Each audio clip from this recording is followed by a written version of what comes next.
औज़ुबिल्लाहिमिनश्शैतानिर्रजीम बिस्मिल्लाहिर्रहमानिर्रहीम।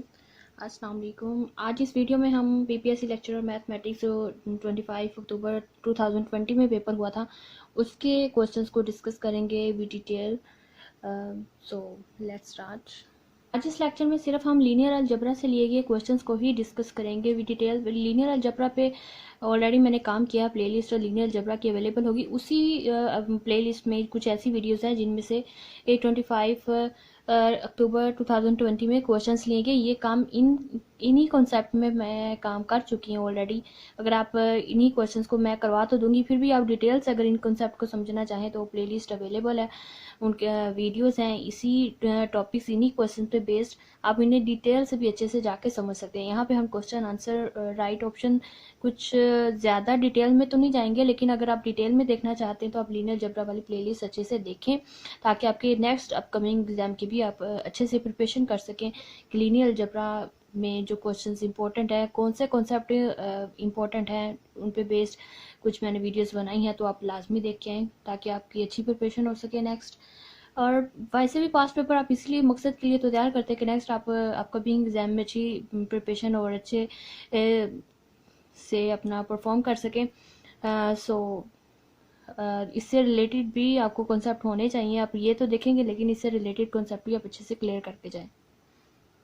चलिए आज हम स्टार्ट करते हैं। क्वेश्चन मैंने लिया let A and B square matrices हैं such that A B is equal to A and B is equal to B आ जाता है। ये क्वेश्चन आया हुआ था 25 अक्टूबर 2020 के paper PPS lecture mathematics linear algebra से जो क्वेश्चन लिया गया उस क्वेश्चन की ये स्टेटमेंट है। अगर हमारे पास ए एंड बी हमारे पास दो स्क्वायर मैट्रिसेस हो वो इस तरह से हों कि ए को बी से मल्टीप्लाई करें तो ए आ जाता है, अगर बी को ए से मल्टीप्लाई करें तो बी ही आ जाता है। Then A and B matrices ये कौन सी मैट्रिसेस हैं?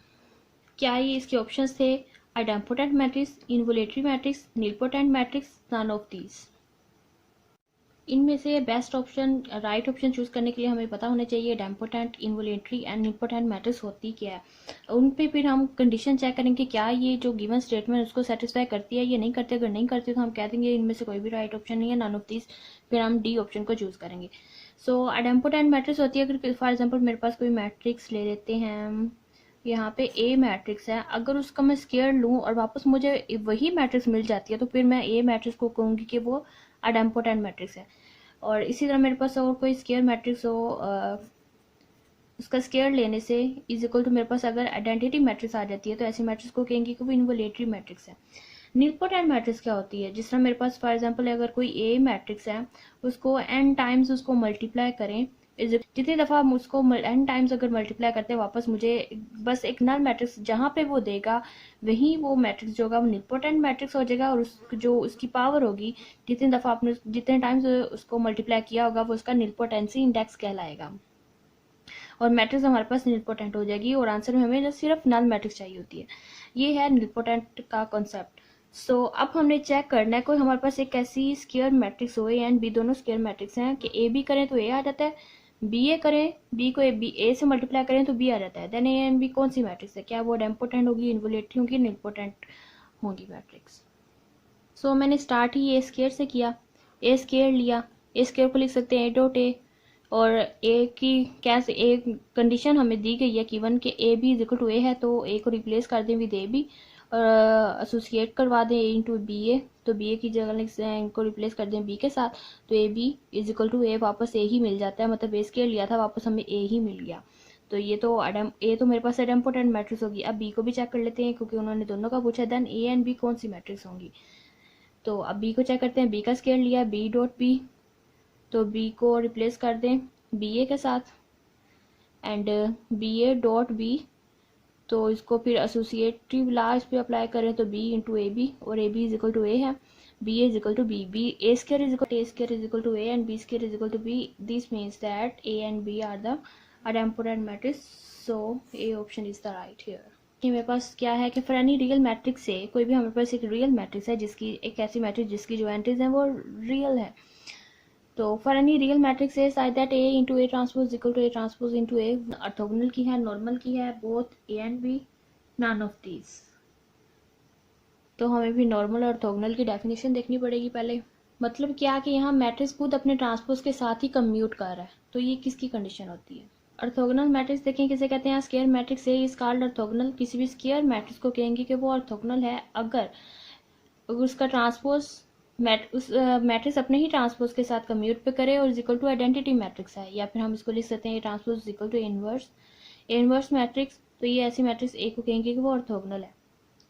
लेकिन ऐसा तो हो रहा है कि ट्रांसपोज अपने मैट्रिक्स अपने ट्रांसपोज के साथ कम्यूट तो कर रही है, लेकिन इक्वल टू आइडेंटिटी नहीं है, तो इसमें कुछ मिसिंग है। मतलब आइडेंटिटी अगर इक्वल लिख देते हम ऑर्थोगोनल चूज कर सकते थे। चलो हम नेक्स्ट ऑप्शन देखते हैं, नॉर्मल की क्या डेफिनेशन होती है, फिर हम देखते हैं अगर तो फिर हम इसको ऑर्थोगोनल भी चूज कर लेंगे। पहले नॉर्मल की डेफिनेशन देख लेते हैं। नॉर्मल मैट्रिक्स क्या होती है, real square matrix A is called normal. अगर किसी भी रियल स्क्वायर मैट्रिक्स को नॉर्मल कहेंगे, नॉर्मल मैट्रिक्स कहेंगे अगर अगर वो यहाँ भी कह रहे हैं into A transpose equal to A transpose into A, मतलब मैट्रिक्स अपने ही ट्रांसपोज के साथ कम्यूट तो कर रही है, तो इसमें इक्वल टू आइडेंटिटी नहीं है। आइडेंटिटी वाली कंडीशन ऑर्थोगोनल मैट्रिक्स में आ रही थी, नॉर्मल मैट्रिक्स में ऐसी बात नहीं है। मतलब इतनी ही कंडीशन के साथ अगर ये कोई भी मैट्रिक्स इस कंडीशन को सेटिस्फाई करती है तो उस मैट्रिक्स को नॉर्मल मैट्रिक्स कहेंगे। तो यही तो हमारी क्वेश्चन की स्टेटमेंट है कि into A transpose equal to transpose, मतलब मैट्रिक्स अपने ट्रांसपोज के साथ कम्यूट कर रही है। तो ये हम फिर नॉर्मल इसमें से चूज कर सकते हैं, ऑर्थोगोनल इससे नहीं कह सकते, क्योंकि ऑर्थोगोनल की कंडीशन ये है इक्वल टू आइडेंटिटी भी आनी चाहिए। तो A transpose equal to A inverse, इस तरह से भी इसको लिख सकते हैं। तो अगर वो आइडेंटिटी नहीं आ रही इक्वल, तो हम इसको ऐसे भी ट्रांसपोज अपने मैथड जो है अपने ट्रांसपोज, उसका जो ट्रांसपोज इक्वल टू इनवर्स भी नहीं हो सकता। तो ये कंडीशन और ये कंडीशन सेटिस्फाई नहीं कर रही। मतलब अगर हम दोनों को अगर हम कहें कि ये ऑर्थोगोनल भी हो सकता है, क्योंकि इतनी चीज सेटिस्फाई हो रही है, इक्वल टू आइडेंटिटी नहीं लिखा, अगर इतना भी हम लेके चलें तो इतना अगर इस पे सेटिस्फाई ऑर्थोगोनल मैट्रिक्स की जो कंडीशंस हैं वो इस कंडीशन को सेटिस्फाई कंप्लीट नहीं करती। ये नॉर्मल की कंडीशन है सिर्फ, ऑर्थोगोनल हम इसे चूज नहीं कर सकते। तो both B and A and B हम ऑर्थोगोनल नहीं कर सकते, तो बोथ ए एंड बी नहीं कर सकते, नन ऑफ दीज में नहीं जाएगा। सो इसका बी ही ऑप्शन राइट होगा।